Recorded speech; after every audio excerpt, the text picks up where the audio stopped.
नमस्कार, बहुत बहुत स्वागत है आपका आयुर्वेद पर आधारित हमारे इस बेहद खास कार्यक्रम स्वस्थ विचार में। मैं हूं आपके साथ आपका साथी विकास। दर्शकों, स्वस्थ विचार कार्यक्रम एकमात्र ऐसा कार्यक्रम है जिसमें आपको सेहत से जुड़ी जानकारी दी जाती है, आयुर्वेद से जुड़ी जानकारी दी जाती है, प्रकृति के तमाम हम जो अवयव हैं उनका कैसे हम प्रयोग अपने शरीर के लिए कर सकते हैं, अपनी ज़िंदगी को हम खुशहाल कैसे रख सकते हैं, निरोगी रहने का मूल मंत्र इस कार्यक्रम से बताया जाता है। और इस विषय को जो हम आप तक पहुंचाते हैं, इस पूरे विषय को आप ध्यानपूर्वक सुनते हैं, समझते हैं, और ये विषय और ये कार्यक्रम हम एक अभियान के तहत लेकर आते हैं ताकि आप सभी लोग निरोगी रह सकें। और इन सभी विषयों में हमारा मार्गदर्शन करते हैं जाने माने आयुर्वेद के ज्ञाता गायत्री सिद्ध पंडित श्री लक्ष्मण दास रतन भारद्वाज जी। चलिए सबसे पहले गुरु जी का स्वागत करेंगे, कार्यक्रम की शुरुआत करते हैं। गुरु जी नमस्कार। नमस्कार दर्शकों, स्वस्थ विचार कार्यक्रम में आप सभी के लिए हम लेकर आते हैं तमाम ऐसे नुस्खे, उपचार जो आपके लिए बेहद ज़रूरी हैं, लेकिन कहीं ना कहीं हम भागदौड़ भरी ज़िंदगी में अपनी सेहत पर ही ध्यान देना भूल जाते हैं, या हमें जानकारी भी नहीं होती कि किस तरीके से हम अपने स्वास्थ्य को बेहतर बनाए रख सकते हैं। और ऐसे ही तमाम अलग अलग विषयों में इन कार्यक्रमों में हम चर्चा करते हैं और आप तक उपचार पहुंचाते हैं। और इसीलिए हम आप सभी को याद भी दिलाते हैं, जब भी आप इस कार्यक्रम को देखने बैठें तो कॉपी और पेन लेकर ज़रूर बैठा करें। जो भी नुस्खे, जो भी उपचार आपको बताए जाएं, उनको आप लिख ज़रूर लें। आगे बढ़ते हैं कार्यक्रम में और शुरू करते हैं अपने नए विषय पर चर्चा। गुरु जी, आज के इस अंक में हम बात करेंगे अनाजों को लेकर। अनाज हमें धरती से मिलते हैं और प्रकृति ने भरपूर पोषण उसमें दिया है, लेकिन उन्हीं पोषक तत्वों को, जो पोषक तत्व होते हैं, उन्हीं को हम और अच्छे से उसको मॉडिफाई कैसे कर सकते हैं और अच्छे से उनको कैसे बना सकते हैं, उनका क्या है वो तरीका, कैसे हम अपने आप को सदाबहार बना सकते हैं। यानी उम्र हमारी जितनी भी हो लेकिन उम्र कम लगे, ऐसी हर किसी की कामना होती है। तो कैसे हम अपने आप को इन तमाम चीज़ों से बेहतर कर सकते हैं? देखिए, निर्घंटु में साफ लिखा कि सदा बाहर रहना है तो अंकुरित अनाज खाइए। जी, यानी अनाज को मॉडिफाई करने के लिए अंकुरित उसको किया जाए। हाँ। जी। चना है, जी। गेहूँ है, जौ है, मूंग है, जी। मोठ है। अंकुरित करके इनको उबाल लें। जी। कच्चा नहीं खाना। कई जगह कच्चा खाने को आ गया, कच्चा नहीं खाना। जी। अंकुरित करके जब आप खाएंगे तो पचने में बहुत सुपाच्य होगा। सुपाच्य होगा। जी।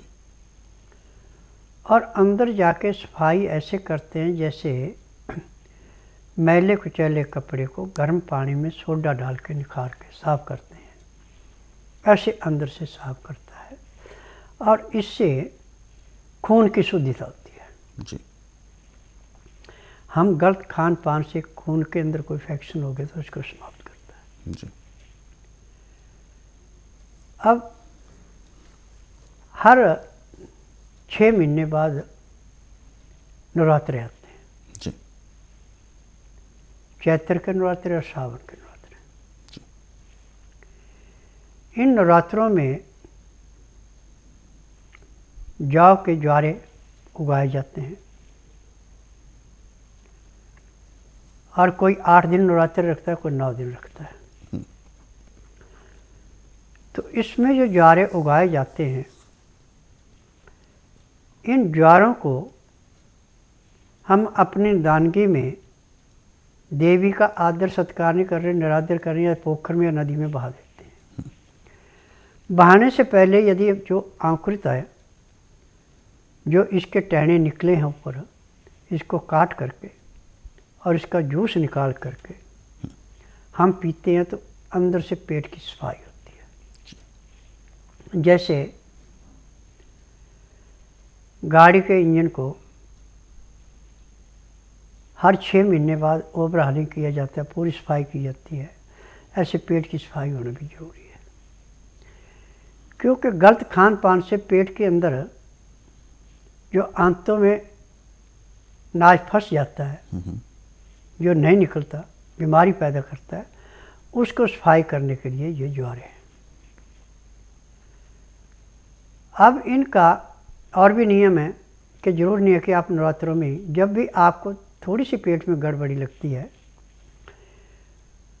तो जिसके पास ज़मीन है वो छाया में ज़मीन में पैदा करेंगे, जिसके पास ज़मीन नहीं है वो छोटे छोटे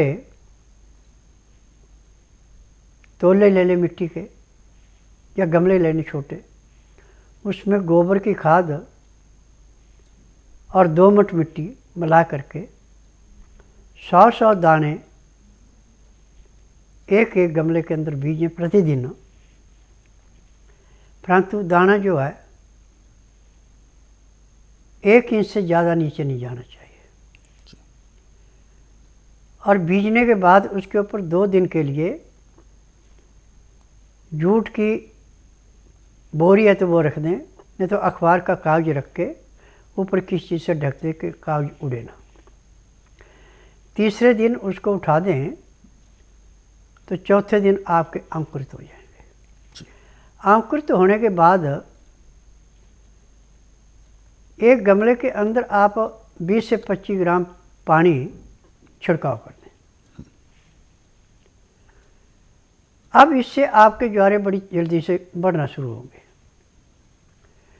दूसरे दिन दूसरा गमला, तीसरे दिन तीसरा, ऐसे 10 गमले तक आप बीजेंगे। इतने में आपके पहले गमले के जो ज्वारे थे वो आपके 8 से 10 इंच ऊंचे हो जाएंगे। अब इनमें से 40 पेड़ आप सुबह खाली पेट जब आप फ्रेश हो लें, सारा कुछ कर लें, उसके बाद निकालें, धो करके जड़ी काट के फेंक दें। बाकी को अच्छी तरह पीस के और आधा गिलास गुनगुना पानी मिला के उसको छान लें। और इस आधे गिलास को पीने में आप कम से कम 20 मिनट का समय लें। तो पैर के तलुए से सिर के बाल तक की हर नस नाड़ी को ऐसे साफ करेगा जैसे मैले कुचैले कपड़े को गर्म पानी में सोडे में डाल के साफ कर देते हैं। हफ्ता 15 दिन लेने के बाद बंद कर दें। फिर जब देखा आपने कि हाँ मेरे को गैस बनना शुरू या मेरा खाना ठीक नहीं पाए, आप फिर दोबारा शुरू कर दें। और इसके बीच में जो आपने खाना खाना है इसमें गेहूं आपको छोड़नी पड़ेगी। गेहूं की जगह आपको सिर्फ मूंग और मोठ साब्त लेके बराबर मात्रा में पीस के इसका आटा बना ले। आटा भी ऐसा होना चाहिए जैसे नदी के किनारे का रेता होता है, हाथ में लेके सर के। आटा पिसाने से पहले आपने 50 ग्राम अजवाइन भून के, 100 ग्राम तिल भून के और 100 ग्राम अलसी भून के मिला देनी, फिर आटा पिसाना। अब इसकी आपने उतने आटा लेना जितनी आपको भूख है। जैसे आपको 2 रोटी की भूख है तो आप 1 रोटी का आटा लें, उसकी रोटी बनाएं। परंतु आटे को पहले सख्त गूंद करके खुले पानी में रख दें। इतने में आपने मौसम के अनुसार जो भी आपको हरी सब्जी मिलती है वो बना लें। या सब्जी नहीं है तो फिर आपके पास गाय के दूध की लस्सी है, दही है, तो उसकी कड़ी बना लें। कड़ी के अंदर भी आप बेसन की जगह पे मूंग मोठ का जो आटा पिसा रखा है उसी आटे को उसमें घोल के और जीरे को या हींग को, हल्का का सरसों का तेल या गाय का घी इतना डालना जिसमें कि वो भुना जाए और उसको छौंक लगा के पका लें। आपकी सब्जी तैयार होगी। अब जब आपकी सब्जी तैयार होगी नीचे उतार दें। अब उस आटे को पानी में से निकाल के दोबारा गूंदे, आटा आपका मुलायम हो गया। अब इसकी रोटी आपने ऐसे बनानी है जैसे बाजरे की रोटी होती है। और रोटी जब आपकी अच्छी तरह पक जाए, सिक जाए, तो थाली के अंदर डाल के ऊपर से जो भी आपने दाल सब्जी या कड़ी बना रखी उसको डाल दें। 5 मिनट उसको ठंडा होने दें। उसके बाद उसको मसल करके और 2 गिलास पानी उबाल करके नीचे रख लें। जब उसका 15 से 18 डिग्री गर्म रह जाए पानी, तो लहसुन प्याज अदरक अपनी इच्छा के अनुसार पीस करके उसका रस पानी में मिला दे और जो उसका कचरा वो अपनी सब्जी में मिला के खा ले। अब इसका नियम है कि 2-4 ग्राही खाना खाया, 2 घुट पानी पिया, फिर 2-4 ग्राही खाना खाया, 2 घुट पानी पिया। पानी पीने में, खाना खाने में यदि आप 1 घंटा लगा देते हैं, उसके बाद दातुन कूला करके 5 मिनट के लिए वज्रासन बैठें, 10 मिनट के लिए आप थोड़ा घूम लें, उसके बाद 20 मिनट के लिए आप शवासन लेट जाएं, 5 मिनट के लिए बाएं साइड करवट लें, 3 मिनट के लिए दाएं साइड करवट लें। उसके बाद उठ करके आप जो भी कार्य करना उसको करें। आपके शरीर के अंदर इतनी चुस्ती आएगी जैसे आप 8 घंटे की निंद्रा पूरी करके उठे। परंतु रात को थोड़ा इससे भिन्न है। रात का खाना आप दिन अस्त होने से घंटा 1.5 घंटा पहले खा लें। खाने का तरीका वही है जो सुबह का था, परंतु इसमें वज्रासन से उठ करके आपको आधा घंटा सैर करनी है। आधे घंटे के बाद फिर 1-1.5 घंटा अपने विश्राम करना। उसमें चाहे आप धार्मिक सीरियल देखें, चाहे किताबें पढ़ें, चाहे परिवार में आड़ पड़ोस में बातचीत करें, चाहे रिश्तेदारी में बातचीत करें। ठीक रात 9 बजे से 10 के अंदर सो जाएं। सुबह 4 बजे आपके पेट में ऐसे अलार्म लगे जैसे घड़ी में लगता है, और लापरवाही की तो कपड़े भी खराब। और जैसे ही आपको अलार्म लगा पेट का, फटाफट आप पेट साफ करें। पेट पहले साफ होगा, पेशाब बाद में आएगा, और एक ही प्रेशर से पेट साफ हो जाएगा। उसके बाद आके दातन कूड़ा करके आधा घंटा कपालभाति, 15 मिनट भस्त्रिका, 8-10 बार अग्निसार, 15-20 बार जयी, 25-30 बार ब्रह्मणी, 1 घंटा लोन ब्रोन करना अति आवश्यक है जी। अब आपको ज़िंदगी में कभी किसी डॉक्टर हकीम के पास जाने की ज़रूरत नहीं पड़ेगी, ना ही आपको कोई रोग होगा जी। जो सुबह सैर करने जाते हैं, इसके मैं बिल्कुल खिलाफ हूँ। सुबह की सैर आपको बीमारी दे सकती है, रोग मुक्त नहीं कर सकती।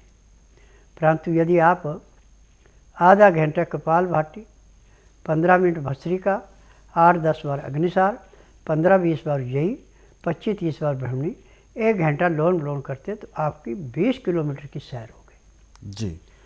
जो 20 किलोमीटर चलने से आपको लाभ नहीं होगा, वो लाभ इतने प्रणाम करने से आपको मिल जाएगा। फिर यदि आपके पास टाइम है तो 2-2, 4-4 मिनट मटुकासन, पवनमुक्तासन, गौमुखासन, सब आसन, सर्वांगासन, हलासन, शीर्षासन, इतनी क्रिया कर लेते हैं। मैं दावे से कह सकता हूँ कि जब तक आपके शरीर के अंदर सांस है तब तक आपको किसी डॉक्टर हकीम के पास जाने की ज़रूरत नहीं पड़ेगी, ना ही आपको कोई रोग होगा। मेरा नाम चित्रा गुप्ता है, मैं तिमारपुर से आई हूँ।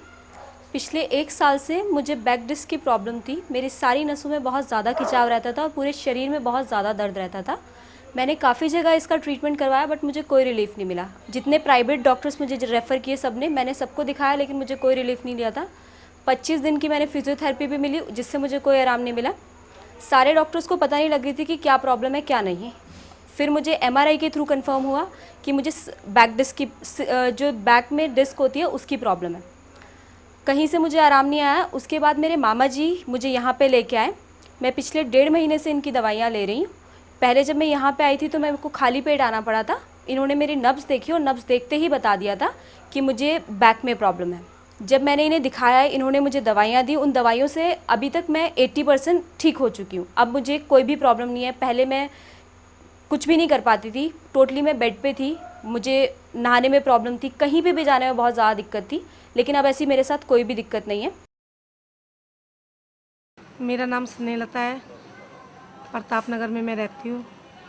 मेरे को लेडीज़ प्रॉब्लम होने की वजह से लेके गए जीवन हॉस्पिटल में।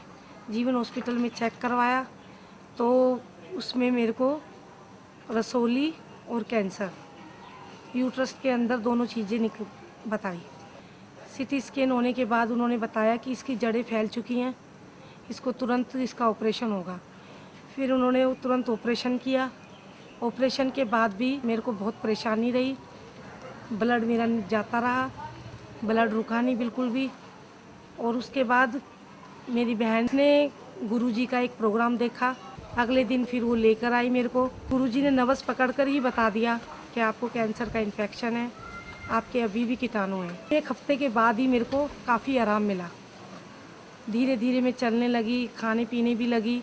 तो मैं हॉस्पिटल गई, उन्होंने मेरे टेस्ट किए सारे, ब्लड टेस्ट हुआ, एक्सरा हुआ और अल्ट्रासाउंड वगैरह हुआ। उसमें मेरा पूरा नॉर्मल आया कि आपका तो कैंसर बिल्कुल ख़त्म हो चुका है। फिर डॉक्टर भी मेरे से पूछने लगे कि ये कैसे हुआ। फिर मैंने बताया कि मैंने एक गुरुजी की दवाई खाई थी, इसीलिए मेरे को काफ़ी आराम मिला। हमारे साथ दर्शक जुड़ गए हैं लाइन पर, आइए उनसे भी बात करते हैं। हेलो। हाँ जी, हाँ जी। जी, अपना नाम बताएं। चरणजीत सिंह जी। चरणजीत जी, कहाँ से बात कर रहे हैं आप? लुधियाना से जी। अपना सवाल पूछें, गुरुजी सुन रहे हैं आपको, बताइए। हाँ जी, हाँ जी। जी बताइए। आप पेट नहीं ठीक हो रहा, 4-5 साल हो गए, उल्टियाँ का काम नहीं आ रहा जी। पेट इनका ठीक नहीं रहता है, 4-5 साल हो चुके हैं इनको। देखिए, पेट ठीक ना होने का मुख्य कारण होता है गलत खान पान। जब आप चिकनाहट ज़्यादा खाएंगे और लीवर के ऊपर चिकनाहट बैठ जाएगी, खाना पचेगा नहीं, पेट खराब होगा। या लीवर फूल जाएगा, खाना पचेगा नहीं, पेट खराब होगा। और इसका इलाज आज पूरे संसार के अंदर मेडिकल साइंस के पास बिल्कुल नहीं है। जो हमारा आयुर्वेद, यूनानी, होम्योपैथिक, नेचुरल का है, इनकी गलती नहीं है, डॉक्टरों की गलती है जो ये दवाइयाँ बेचते हैं। जिन फार्मेसी में फार्मूला पूरा नहीं होता, दवाई काम नहीं करती, तो इनका कोई कसूर नहीं है। परंतु स्वास्थ्य विचार में एकमात्र ऐसा आश्रम है कि इसमें किसी की बनी बनाई दवाई नहीं बेची जाती, सब अपने आप दवाइयाँ बना के, मेरी अपनी फार्मेसी है, उसी की दवाइयाँ दी जाती हैं। और ना तो रोगी से पूछा जाता है कि आपको तकलीफ़ क्या है, ना कागज़ पत्र देखा जाता है। यहाँ का नियम है कि बुधवार की मैं छुट्टी रखता हूँ, गुरुवार से लेकर मंगलवार तक नाड़ी परीक्षण करता हूँ। जिस दिन आपने नाड़ी परीक्षण के लिए आना, उस दिन रात्रि 10 बजे तक खा पी के दातन कूड़ा करके बड़ी इलायची मुँह में रख के चूसते रहें। सुबह 9 से 10 के अंदर अपना नामकरण कराएं। 10 से 12 में नाड़ी परीक्षण करूँगा। नाड़ी परीक्षण में पैर के तलुए से सिर के बाल तक की MRI, CT scan, x-ray, ultrasound, ECG, sonography, सब कुछ 5 सेकंड में हो जाए। उसमें जो भी कमी शरीर के अंदर पाई जाएगी, दवाइयाँ दी जाएंगी। दवाइयाँ खाने की हैं, दवाइयाँ पीने की हैं, मालिश करने के तेल हैं, आँख में, नाक में, कान में डालने की दवाइयाँ हैं। ये दवाइयाँ आप नियम से लेते हैं, परहेज करते हैं, तो जिस दिन आश्रम में आएंगे उस दिन आपको 15 से 20% आराम मिलेगा। 15 दिन में आपको 50 से 60% आराम मिलेगा। 1 महीने में रोग समाप्त हो जाएगा और दवाइयाँ बंद हो जाएंगी। परंतु होगा तभी जब नाड़ी परीक्षण किया जाएगा। बिल्कुल, तो आपके नाड़ी परीक्षण के बाद आपके जो भी प्रॉब्लम्स हैं, जो भी उपचार आपको दिए जाएंगे, उसके माध्यम से आप अपनी समस्या, अपने रोग को जड़ से दूर कर सकते हैं। हालांकि 4-5 साल हो गए हैं आपको, और ये समस्या जितनी ज़्यादा आपके शरीर में बनी रहेगी, जितने ज़्यादा समय तक, उतनी ही ज़्यादा अन्य रोगों को बढ़ावा देगी। तो इसके लिए आप अब और देर ना करें, जब भी आपके पास समय हो तो आप जल्द से जल्द आ सकते हैं। अधिक जानकारी के लिए हेल्पलाइन नंबर्स पर आप कॉल कर सकते हैं। आगे बढ़ते हैं कार्यक्रम में। जो दर्शकों ने हमें संदेश भेजे हुए हैं व्हाट्सएप के ज़रिए, हम उन पर चर्चा कर लेते हैं। और पहला मैसेज हम ले रहे हैं, यश नागर जी हैं दिल्ली से। कार्यक्रम रोज़ाना देखते हैं, बहुत अच्छा लगता है, और कई चीज़ों में इन्होंने जो नुस्खे अपनाए हैं, बता रहे हैं, बिल्कुल सटीक बैठते हैं, ठीक हो जाते हैं। इन्होंने एक सवाल पूछा है, कार्यक्रम को अभी भी देख रहे हैं। जौ का जो आपने उपचार बताया था अभी कार्यक्रम में, तो ये जानना चाहते हैं क्या जौ के इस उपचार से, या इसमें कुछ बदलाव भी करना है कि पथरी जैसी कोई शिकायत अगर किसी को होती है तो क्या उसमें भी लाभ कर सकता है? देखिए, जौ या गेहूं के ज्वारे जो पथरी को ऐसे गलाते हैं जैसे रेते की ढेरी पे पानी डालने से रेते की ढेरी समाप्त होती है। ये पथरी नहीं होती है, अन्न होता है अंदर सूखा हुआ, जिसको पानी पूरा नहीं मिला वो पत्थर बनता है। मेडिकल साइंस में तो इसका ऑपरेशन करते हैं, परंतु स्वास्थ्य विचार में किसी भी अंग का ऑपरेशन नहीं किया जाता। बिना ऑपरेशन से सब अंग ठीक किए जाते हैं। चाहे औरतों के यूट्रस की रसौली है, चाहे कैंसर है, चाहे गठिया है, चाहे पथरी है, चाहे रिंगण बाह्य है, चाहे किसी भी किस्म की गांठ है, सिर्फ दवाइयों के द्वारा उसको समाप्त किया जाता है, किसी अंग का ऑपरेशन नहीं किया जाता। जी, फिलहाल एक और दर्शक हमारे साथ जुड़ गए हैं लाइन पर, आइए उनसे भी बात करते हैं। हेलो जी हेलो सर। नमस्कार, क्या नाम है आपका? रामेश्वर तिवारी सर। राजेश्वर जी, कहाँ से बात कर रहे हैं आप? कटनी मध्य प्रदेश सर। गुरुजी सुन रहे हैं आपको, बताइए क्या सवाल है आपका? गुरुजी से सीधे आप बात कर सकते हैं। जी जी, मेरे पेट में समस्या है। किस तरीके की समस्या, क्या समस्या है? सर कब्ज रहती है, 3 बार 4 बार मुझे जाना पड़ता है लेटरिन दिन भर में। कब्ज, जी देखिए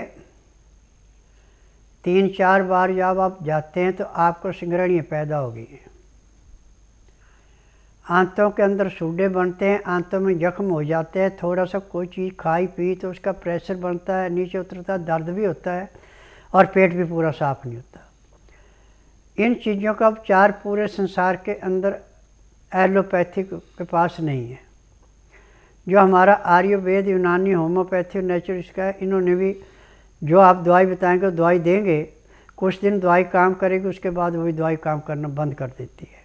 दर्शकों, हमारे ऐसे ही तमाम नुस्खे उपचार जो इस कार्यक्रम में बताए जाते हैं, इनको आप स्वस्थ विचार पुस्तकों के जरिए पढ़ सकते हैं। और साथ ही साथ हमारे इन कार्यक्रमों को आप अपने सरल सुविधाजनक समय पर देखना चाहते हैं तो यूट्यूब के जरिए भी देख सकते हैं। हमारा यूट्यूब चैनल स्वस्थ विचार सेहत की बात, इस यूट्यूब चैनल को आप सर्च करें, सब्सक्राइब करें और इन कार्यक्रमों को ज़रूरतमंदों तक शेयर भी ज़रूर करें। फिलहाल वक्त इशारा कर रहा है विराम देने का। गुरुजी, आपने अपना कीमती मार्गदर्शन दिया, आपका बहुत बहुत धन्यवाद। नमस्कार। दर्शकों, आज के इस विशेष कार्यक्रम में बस इतना ही। आप सभी लोग स्वस्थ रहें, निरोगी रहें, इन्हीं शुभकामनाओं के साथ हम आपसे लेंगे इजाज़त। अगले अंक में आपसे फिर होगी मुलाकात एक नए विषय के साथ। तब तक के लिए मुझे दीजिए आज्ञा। नमस्कार।